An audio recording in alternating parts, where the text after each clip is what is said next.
This lighting's honestly so bad, but I don't care. Hello potatoes! Oh, it feels so good to be back. I feel like I haven't done a video in ages, but I mean, you guys probably didn't care and you probably didn't notice, but it's fine. So today I got a recommendation by someone on my social media to do a Q&A based around LGBT topics with questions and unpopular opinions. So I've got people have recommended some questions they want to ask me, and so I'm gonna answer them. So the first question says, how did I come out? So I've come out multiple times as different labels and genders and sexuality because I kept trying to find something that fit for me, but I originally came out, so like the idiot I am, I accidentally deleted the footage for the next bit of this, but I basically just said I came out first in 2017 as bisexual. Yeah. Name as many different labels in the LGBT community as you can in 10 seconds. Gay, pansexual, bisexual, transgender, agender, asexual, non-binary, genderqueer, So I'll count up those scores in the editing and I'll see how many I've got, so I'll put there how many I've got. See if you can beat me. Okay, so the next question is, if you could change your gender or sexual orientation, would you? No, I wouldn't. It's not really a thing that you can change your ways. Just I don't really get it. You can't really change how you feel. I mean you can, but it's like I realise I'm looking there instead of at the camera because the camera's on the right side, and I'm just looking at myself to see because I don't know why. The next question that's come in is, what is my favourite flag? I think my favourite flag at the moment anyway is probably the pansexual flag. I'll put it up there just because I think it's really colourful and it's like it's fun. It's like it reminds me of summer. So who was my first crush or first celebrity crush? This is embarrassing because my first crush that I can remember is from the animated film, Disney film Mulan. I had a crush on Mulan. So that was that. But in terms of celebrity crush, as far as I can remember, my first celebrity crush was that model. I don't know how to pronounce her surname, but it's Cara or something. I'll put up a photo of her there so you can see what she looks like. But yeah, next question is, how did I feel about being closeted and how long did it take for me to come out? So I'm going to assume they meant coming out as trans.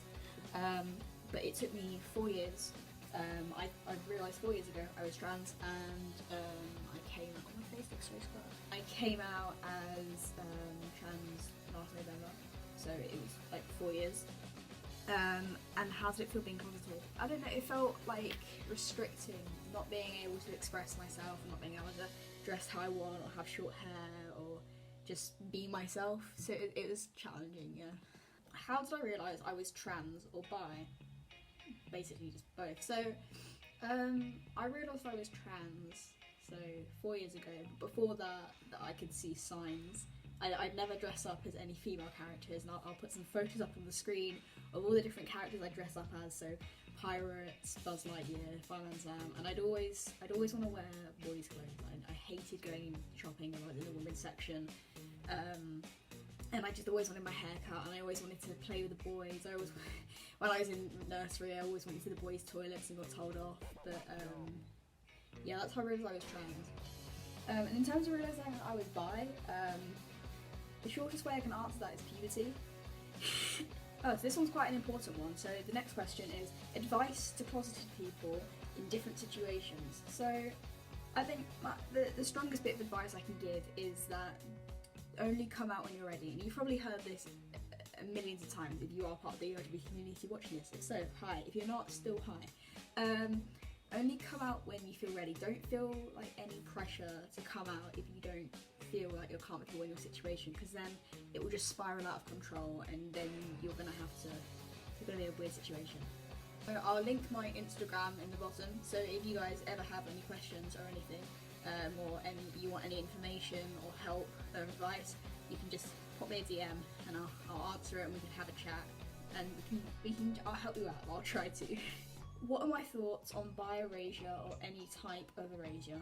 So even just not in the LGBT community, just in any community or any minority or anything that people are trying to erase them or belittle people, I think it's honestly, it's the most dehumanizing thing that someone can do, and it's just it breaks my heart to see that it's still going on. People aren't accepting people for who they are, because no one can change who they are, and it doesn't change them as a person.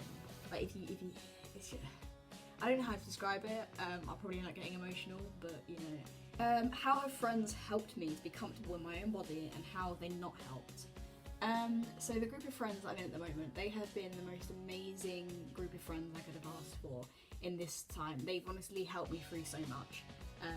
And this is going out to you guys if you're watching this. I love you guys so much. And everyone else probably watching this from my school know people who I'm talking about. But my friends have just made me feel so comfortable. They were so quick into adjusting into names and pronouns and how they perceive me, and they've been like helping me fight to get where I want to be, which I'm really thankful for. In terms of how they have not helped, the friendship group that I'm in, they are very supportive, as I've just said. I have got rid of all the friends that I thought were supportive. Mosquito. I've got rid of the people in my life who have belittled me or made me feel uncomfortable, because I just feel like it's not worth sticking around people who only like an idea of you, an idea that they like and they want to keep the same. You can't change. You can change who you want to be, and if someone doesn't like that, that's not your problem. You are not responsible for anyone's happiness. You are only responsible for your own happiness, and you can't just. This is advice to anyone in any situation.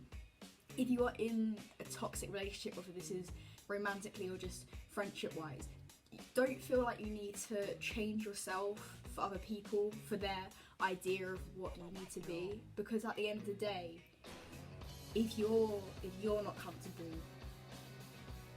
then you're not you. You're not. I don't know how to describe it. You're not you.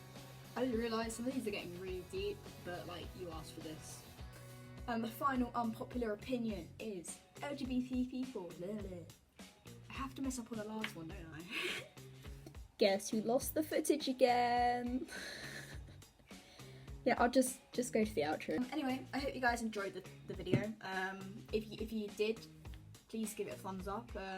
And yeah, definitely if you're going through any stress or trauma about anything, or just LGBT topics in general, or you have general questions, my Instagram's below. Put me a DM, ask me questions. I'm very open to answer them. But yeah, that's it for this video. I hope you guys did enjoy it. It's a bit longer than my other ones, I think.